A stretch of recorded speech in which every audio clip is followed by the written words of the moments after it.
ETF index mutual funds నేర్చుకుని stock మార్కెట్లో రాణించాలనుకుంటున్నారా? వెంటనే ఈ నెంబర్కి కాల్ చేయండి.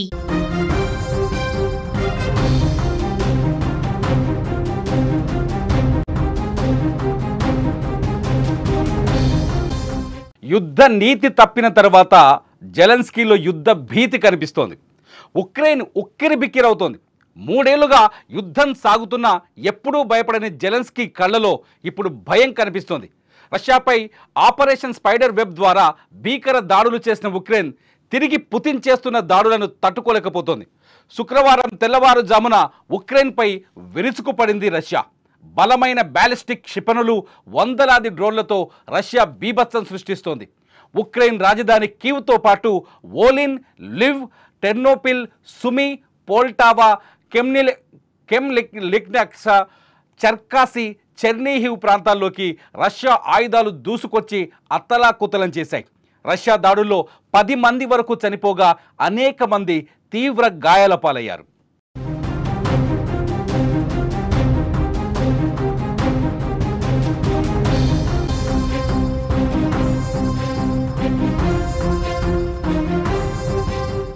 శుక్రవారం జరిగిన విధ్వంసం తర్వాత జెలెన్స్కీ తీవ్ర ఆందోళనకు గురయ్యారు. రష్యా సాధారణ పౌరులను టార్గెట్ చేసిందంటూ ఓ ట్వీట్ చేసి ఆవేదన వ్యక్తం చేస్తూ ప్రపంచానికి ఓ సందేశం పంపారు. యుద్ధం ఆపేలా రష్యాపై ఒత్తిడి తీసుకురావాలని అమెరికా, యూరప్ సహా మొత్తం ప్రపంచంతో రష్యాతో మాట్లాడాలన్నారు. అంతేకాదు ప్రపంచ నాయకులు మౌనం వీడాలన్న ఆయన దౌత్య స్థాయిలో ఒత్తిడి తెచ్చి చర్చలు జరపడానికి రష్యాను ఒప్పించాలని చెప్పారు. నాటో, యూరోపియన్ యూనియన్, అమెరికా, ఇతర మిత్ర దేశాలు రష్యాపై ఆర్థిక ఆంక్షలు మరింత కఠినతరం చేయాలని కోరారు. అలాగే ఉక్రెయిన్కు ఆయుధాలు, సైనిక వనరుల సరఫరా పెంచాలని కోరుకున్నారు. ఉక్రెయిన్ ప్రారంభం నుంచే ఒంటరిగా పోరాడి అలసిపోయిందని స్పష్టం చేశారు.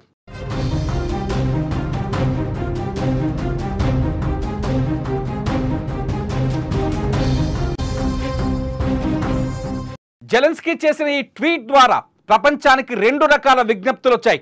అవి ఏమిటంటే, మేము రష్యాతో పోరాడి అలసిపోయాము అని, రష్యాను దాడులను తట్టుకోలేని విధంగా ఉన్నామని, మా శక్తి సరిపోవడం లేదు, రష్యా మా ప్రజలను చంపేస్తోంది అని. అయితే రష్యా యుద్ధం ఆపేలా చేయండి లేదా యుద్ధంలో మాకు సాయం చేయండి అంటూ ఆయన కోరడం ట్వీట్ ద్వారా అర్థమవుతోంది. ఇప్పటికే ఉక్రెయిన్కు చాలా దేశాలు సాయం చేస్తున్నాయి. అమెరికా అనేక సందర్భాల్లో భద్రతా సహాయ ప్యాకేజీలను అందించింది. యూరప్ అధునాతన వైమానిక రక్షణ వ్యవస్థలను అందించింది. నాటో సరిహద్దులపై నిఘా పెంచింది. కిమ్ సైన్యం బరిలోకి దిగింది. బ్రిటన్ డ్రోన్లను పంపించింది.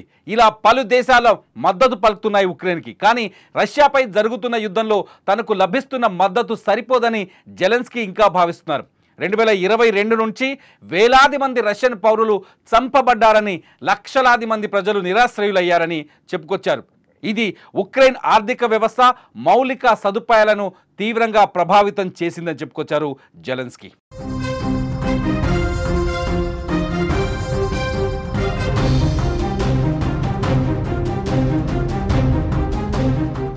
అయితే పుతిన్ మాత్రం యుద్ధాన్ని ఆపేదే లేదంటున్నారు. ఉక్రెయిన్ ఎప్పుడైతే తమ దేశంలోకి డ్రోన్లతో దాడి చేసి ఎయిర్ బేస్లను, యుద్ధ విమానాలను ధ్వంసం చేసిందో ఆ రోజు నుంచి పుతిన్ ఆగ్రహంతో రగిలిపోతున్నారు.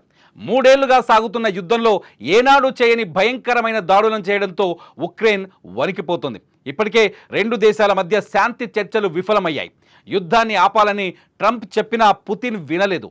ఉక్రెయిన్పై దాడులు చేస్తామని చెప్పి మరి గంటల్లోనే విశ్వరూపం చూపించారు పుతిన్. 2 దేశాల మధ్య యుద్ధం 3వ ప్రపంచ యుద్ధానికి దారితీసే అవకాశాలు లేకపోలేదని యుద్ధ నిపుణులు అభిప్రాయం వ్యక్తం చేస్తున్నారు.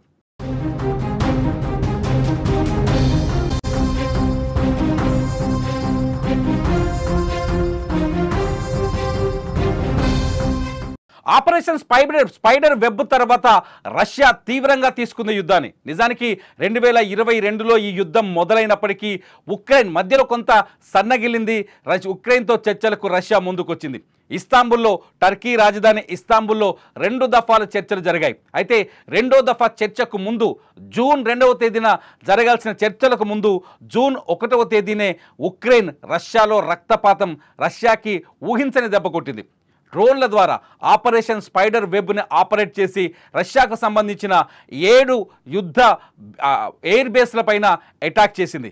ఇందులో దాదాపు 41 వార్ బాంబర్స్ ధ్వంసమయ్యాయి. రష్యా ఆయుధ సంపత్తికి బలమైన ఈ వార్ బాంబర్స్ ధ్వంసాన్ని పుతిన్ తట్టుకోలేకపోయారు.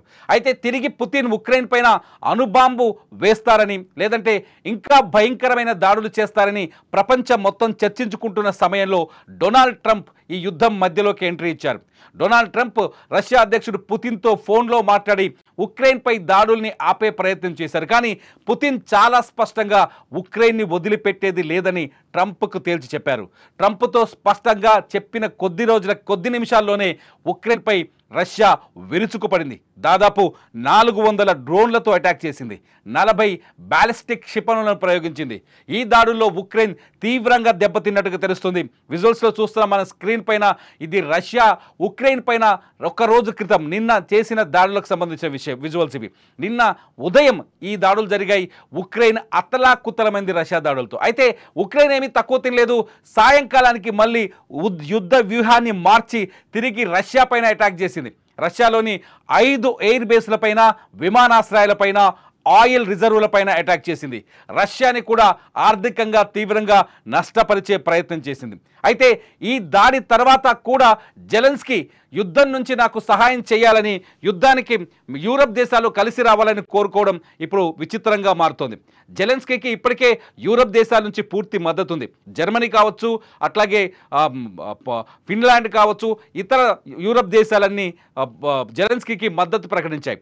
ఇప్పటికే అమెరికా అంతర్గతంగా మద్దతు ఇస్తుంది. బ్రిటన్ కూడా ఆర్థిక సాయం చేస్తుంది, దాంతోపాటు డ్రోన్ల సాయం కూడా చేస్తుంది. అయినప్పటికీ సరిపోవట్లేదని ఉక్రెయిన్ ఆలోచన నాటోని యుద్ధంలోకి లాగాలనే ఆలోచనతో ఉన్నట్టుగా ప్రపంచ యుద్ధ నిపుణులు చెబుతున్నారు. నాటో కనుక ఒకవేళ రష్యా ఉక్రెయిన్ యుద్ధంలోకి ఎంట్రీ ఇస్తే అది 3వ ప్రపంచ యుద్ధంగా పరిణమించే అవకాశం స్పష్టంగా కనిపిస్తుంది. రష్యా ఎంట్రీతో మొత్తం ఉక్రెయిన్ రష్యా యుద్ధం 3వ ప్రపంచ యుద్ధం వైపు అడుగులు తీసి, నాటో ఎంట్రీతో ఉక్రెయిన్ రష్యా యుద్ధం 3వ ప్రపంచ యుద్ధం వైపు అడుగులు వేసే అవకాశం ఉంది. ఎందుకంటే నాటోలో ఉండే దేశాలన్నీ రష్యాకి వ్యతిరేకమైన దేశాలు, రష్యాని వ్యతిరేకించే దేశాలు. ఈ దేశాలు రష్యాపై పగ తీర్చుకోవడానికి ఎప్పటి నుంచో ఎదురు చూస్తున్నాయి. రష్యా ఆర్థిక వ్యవస్థను చిన్నాభిన్నం చేయాలని, రష్యాని నాశనం చేయాలని ఎప్పటి నుంచో ఎదురు చూస్తున్నాయి. ఒకవేళ నాటో దేశాలు కనుక, నాటో కూటమిలో ఉన్న దేశాలు కనుక ఉక్రెయిన్కు మద్దతు ప్రకటించి రష్యా పైన యుద్ధానికి దిగితే ఆ యుద్ధం ప్రపంచవ్యాప్తంగా విస్తరించే అవకాశం స్పష్టంగా కనిపిస్తుంది. ఎందుకంటే నాటో బలగాలు రష్యాపై దాడి చేస్తే ప్రపంచ దేశాలు 2 ముక్కలుగా మారిపోతాయి. అమెరికా మిత్రదేశాలు, రష్యా మిత్రదేశాలు అన్నట్టుగా 2 ముక్కలుగా విడిపోయే అవకాశం స్పష్టంగా ఉంది. అయితే నిన్న ట్రంప్ పుతిన్కి ఫోన్ చేసిన సందర్భంలో ఇరాన్లో జరుగుతున్న అణు కార్యక్రమాలపై కంట్రోల్ చేయాలని, అణు కార్యక్రమాలని అదుపు చేయాలని కోరారు. అయితే ఈ విషయం పైన పుతిన్ కూడా పెద్దగా స్పందించలేదని తెలుస్తుంది. ఎందుకంటే ఈ రష్యాకి ఇరాన్ లాంటి దేశాల మద్దతు కూడా ఉంది. ఇరాన్ లాంటి దేశాలు రష్యాకి అండగా నిలబడుతున్నాయి. నిజానికి అమెరికా చేస్తున్న ఈ దుష్ట సాహసం, అంటే ఇటు ఉక్రెయిన్ని ప్రోత్సహిస్తూనే అటు రష్యాని కంట్రోల్ చేయాలని చేసే ప్రయత్నం ప్రపంచం మొత్తం చూస్తుంది. ఏది ఏమైనా రష్యాకి కూడా మద్దతు పెరుగుతుంది. ఇతర దేశాల నుంచి రష్యాకు కూడా నార్త్ కొరియా లాంటి దేశాలు పూర్తి స్థాయి మద్దతు ప్రకటిస్తున్నాయి. ఏది ఏమైనా జెలెన్స్కీ ప్రపంచాన్ని కాస్త తప్పుదారి పట్టించే ప్రయత్నం చేస్తున్నారా? జెలెన్స్కీ కావాలనే బయటకి, అంటే ట్వీట్ మా దేశం నాశనం అవుతుందని ట్వీట్ చేశారా?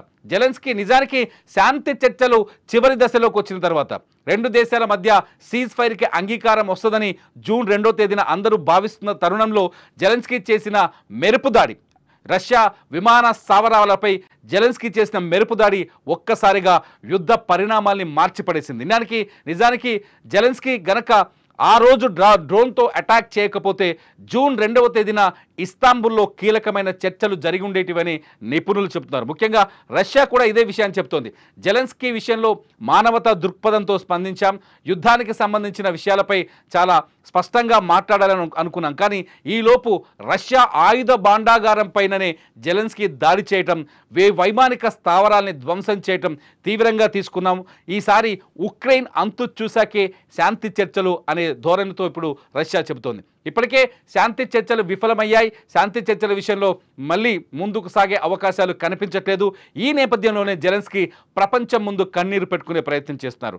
శాంతి చర్చలు జరిగే వీలు లేదు కాబట్టి యూరప్ దేశాలు కానీ నాటో బలగాలు కానీ తనకు మద్దతు ఇవ్వాలంటూ మీరు స్క్రీన్ పైన చూసిన ట్వీట్లో తెలిపారు.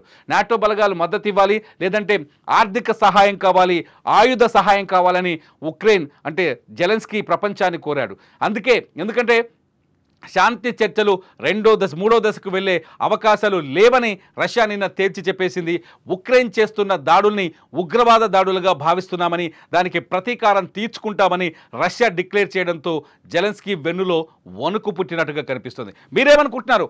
ఉక్రెయిన్ రష్యా దాడుల వెనుక తప్పు చేసింది ఉక్రెయినేనా?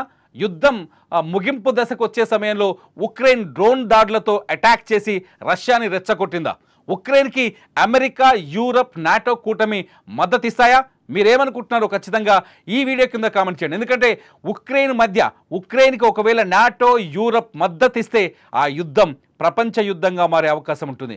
ఆ ప్రభావం మన భారతదేశం పైన కూడా స్పష్టంగా కనిపించబోతుంది. మీరేమనుకుంటున్నారో మీ అభిప్రాయాన్ని ఈ వీడియో కింద కామెంట్ చేయండి.